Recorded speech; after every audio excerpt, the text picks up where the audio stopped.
दोस्तों, पैसा पेड़ पर नहीं उगता, पर हम पैसे का पेड़ लगाएंगे। और इस वीडियो को देखकर आप ये कह पाएंगे कि हाँ, पैसा पेड़ पर उगता है।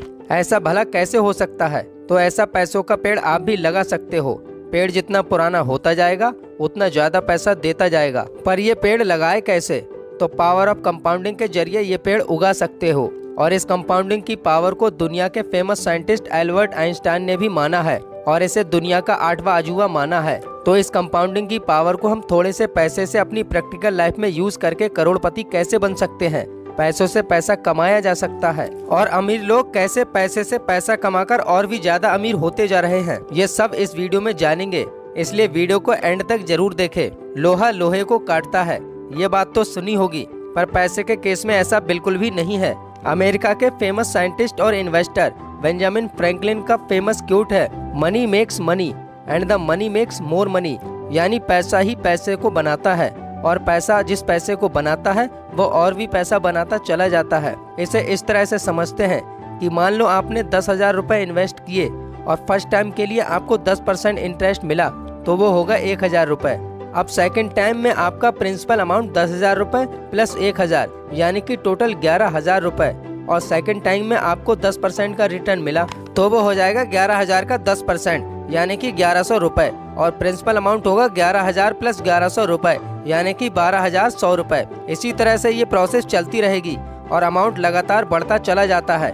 शुरुआत में आपको रिटर्न कम लगेगा, इसी वजह से आधे से ज्यादा लोग इन्वेस्टमेंट को बीच में ही क्विट कर देते हैं। पर उन्हें ये पता ही नहीं होता कि सिंपल सा लगने वाला अमाउंट कुछ ही सालों में लाखों करोड़ों में हो जाएगा। बचपन में कंपाउंडिंग के ऊपर स्टोरी सुनी थी, इस स्टोरी से हम कंपाउंडिंग की पावर को और भी सिंपल वे में जान पाएंगे। एक बार एक कवि हुआ करता था और उसके हालात इतने खराब हो गए कि उसके खाने के लाले पड़ गए।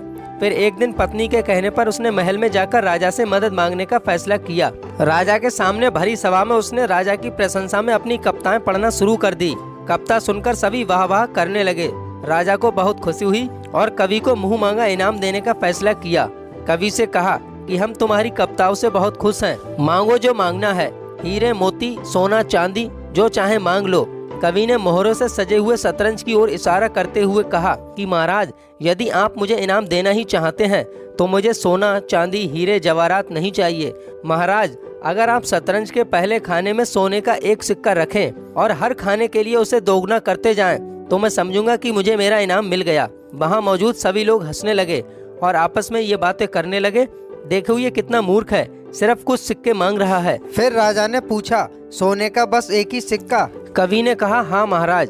फिर राजा बोला, ऐसा ही होगा। राजा के सैनिक ने शतरंज के खानों में सिक्के को रखना शुरू कर दिया। पहले खाने में 1, दूसरे में 2, तीसरे में 4, चौथे में 8।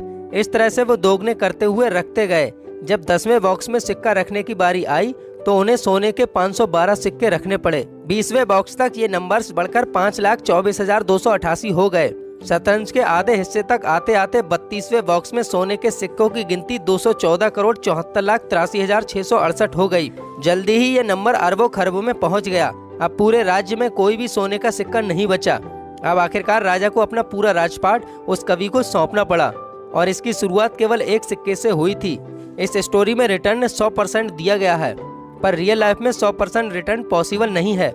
रियल लाइफ में 15 से 20% का रिटर्न मिल पाता है। बचपन में मैथ्स की किताबों में कंपाउंड इंटरेस्ट का फॉर्मूला सभी ने पढ़ा है। बचपन में ये फार्मूला हमें अच्छे नंबर्स लाने के लिए पढ़ाया गया था, ना ही किसी फाइनेंशियल एजुकेशन के लिए। तो अब ये इस वीडियो का बहुत इम्पोर्टेंट भाग है, तो इस वीडियो को एंड तक जरूर देखें और चैनल को जल्दी से सब्सक्राइब कर दें। इस फार्मूले में P is principal amount, R is rate of interest, T is time and N is number of times interest applied पर यूनिट पीरियड।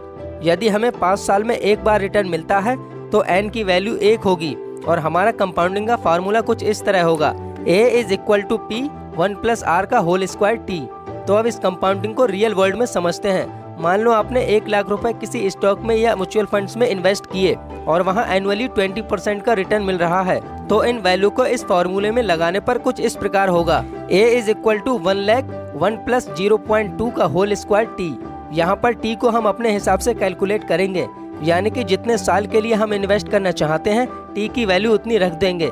यानी कि अगर 1 साल के लिए इन्वेस्ट किया तो टी की वैल्यू 1 रखेंगे, और अगर 20 साल के लिए इन्वेस्ट किया तो टी की वैल्यू 20 रख देंगे। तो अब रिजल्ट देखते हैं। अगर हम 1 साल के लिए इन्वेस्ट करते हैं तो 1 साल बाद हमारे 1 लाख रुपए 1,20,000 हो जाएंगे, और 3 साल में 1,72,000 हो जाएंगे, 5 साल में 2,48,000, और अगर 100 साल का देखिए तो ये मुकेश अंबानी के नेटवर्थ से भी ज्यादा हो जाएगा, क्योंकि ये अमाउंट 8,28,000 करोड़ से भी ज्यादा का हो जाएगा। और इसी फॉर्मूले का यूज करके वॉरेन बफेट ने 60 की एज तक $104 मिलियन बना लिए, और आज उनकी नेटवर्थ $117 बिलियन है। ये सब वो इसीलिए कर पाए क्योंकि उन्होंने अपनी यंग एज में ही कंपाउंडिंग को समझ लिया था। वॉरेन बफेट का कहना है कि कोई भी धीरे धीरे अमीर नहीं बनना चाहता, सभी फास्ट तरीके से अमीर बनना चाहते हैं ताकि अच्छे से एंजॉय कर सकें। और इसके लिए आपको अपने 30s में करोड़पति बनना होगा, और ये पॉसिबल है। और इसके लिए आपको रेगुलर इन्वेस्टमेंट करना होगा। आप एक टाइम में इन्वेस्टमेंट से इतनी जल्दी करोड़पति नहीं बन सकते, क्योंकि आपको अपना करोड़ कमाने के लिए लगभग 20 साल टाइम देना होगा, और आप रेगुलर इन्वेस्टमेंट करते जाएंगे तो दूसरा करोड़ कमाने में आपको बस 5 साल लगेंगे। और अगर आप यंग एज में करोड़पति बनना चाहते हो तो फार्मूले के टी यानी टाइम को कम करना चाहते हो तो या तो आर यानी रिटर्न्स को बढ़ाना होगा, या पी यानी इन्वेस्टमेंट को बढ़ाना होगा। और यदि आप स्टॉक मार्केट में इन्वेस्ट करते हो और अपने आर यानी रिटर्न को बढ़ाना चाहते हो तो आपका रिस्क भी बढ़ता जाएगा, जो कि अभी हमारे लिए अच्छा ऑप्शन नहीं है। तो अब हमारे पास दूसरा ऑप्शन है कि पी की वैल्यू को बढ़ाना होगा। मान लीजिए कि आपकी अभी न्यू जॉब लगी है, तो आपको अपनी सैलरी का मैक्सिमम पार्ट इन्वेस्ट करना चाहिए। आप अपनी सैलरी का 40 to 50% इन्वेस्ट करें तो बहुत बेहतर होगा, पर सैलरी का इतना पार्ट इन्वेस्ट करना आसान नहीं रहेगा। पर यंग एज में करोड़पति बनने के लिए आपको थोड़ी कंजूसी करनी पड़ेगी, फिर बाद में आप करोड़पति बन ही जाओगे। पर हमारी सैलरी तो बहुत कम है, 8 से 15,000 के बीच, तो क्या हम भी करोड़पति बन सकते हैं? तो अगर आपकी सैलरी बहुत कम है तो भी आप इस पावर ऑफ कंपाउंडिंग को यूज करके करोड़पति बन सकते हैं। पर कैसे? तो हमारी नेक्स्ट वीडियो इसी टॉपिक पर होने वाली है, तो चैनल को सब्सक्राइब कर लो ताकि आप भी 8 से 15,000 की इनकम से करोड़पति बन सको। तो हमारी नेक्स्ट वीडियो को जरूर देखें। तब तक के लिए जय हिंद।